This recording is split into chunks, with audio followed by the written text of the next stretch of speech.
আসসালামু আলাইকুম সুপ্রিয় দর্শক, আপনারা দেখতে পাচ্ছেন 15 থেকে 16 দিন বয়সী ক্যাম্বেল হাঁসের বাচ্চা, যেটা কিনা খাকি ক্যাম্বেল এবং জিন্ডিং উভয়টা একত্রে পেয়ে যাবেন আমাদের কাছে। তো আপনারা যারা বিশেষ করে ডিমের জন্য পালন করতে চান আর বিশেষ করে শীতকালকে সামনে রেখে যারা ব্রুডিং করার বাচ্চাগুলো নিতে চান, তাদের জন্য আমাদের সুব্যবস্থাটি রয়েছে। বিশেষ করে শীতের সময় আপনারা 15 থেকে 16 দিন বয়সী সম্পূর্ণ ব্রুডিংগুলো করা সম্পূর্ণ সুস্থ সবল বাচ্চাগুলো আমাদের কাছে কিন্তু আপনারা পেয়ে যাবেন। সম্পূর্ণ এ গ্রেডের গুণগত মানসম্মত বাচ্চাগুলো আমাদের কাছে পাবেন। তো এই বাচ্চাগুলো আপনাদের নিতে হলে আপনারা চলে আসতে পারেন খুলনা 0 পয়েন্ট মোড়। এখানে সরাসরি এসে আপনি দেখে শুনে বাচ্চাগুলো নিয়ে যেতে পারবেন, অথবা ব্যাংক, বিকাশ বা নগদের মাধ্যমে সম্পূর্ণ টাকা পেমেন্ট দিলে আপনার নিকটস্থ বাসের মাধ্যমে সারা দেশে পাঠিয়ে দেওয়া সম্ভব। সেই সাথে সাথে আপনাদের দামটাও জানিয়ে দিব।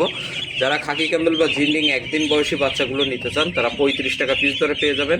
আর এই যে ব্রুডিং করা বাচ্চাটা দেখতে পাচ্ছেন এখন ভিডিওতে, যে বাচ্চাগুলো আপনারা দেখতে পাচ্ছেন, এটা 90 টাকা পিস ধরে পেয়ে যাবেন আমাদের এখানে। তো নেয়ার প্রসেসটাও জানিয়ে দিলাম আর দামটাও জানিয়ে দিলাম। এই পদ্ধতিতে আমাদের কাছে নিতে পারবেন। খাকি ক্যাম্বেল, জিন্ডিং, বেইজিং, পিকিং, রাজহাঁস, চীনাহাঁস সহ আমাদের কাছে পেয়ে যাবেন। টাইগার মুরগি, সোনালি মুরগি, কোয়াক, ব্রয়লার, লেয়ার সহ সকল ধরনের হাঁস ও মুরগির বাচ্চাগুলো আমাদের কাছ থেকে পাইকারি দামে সংগ্রহ করতে আমাদের স্ক্রিনে দেওয়া নাম্বারে যোগাযোগ করুন, অথবা হোয়াটসঅ্যাপ থাকবে সেখানে মেসেজ করতে পারেন। আল্লাহ হাফেজ।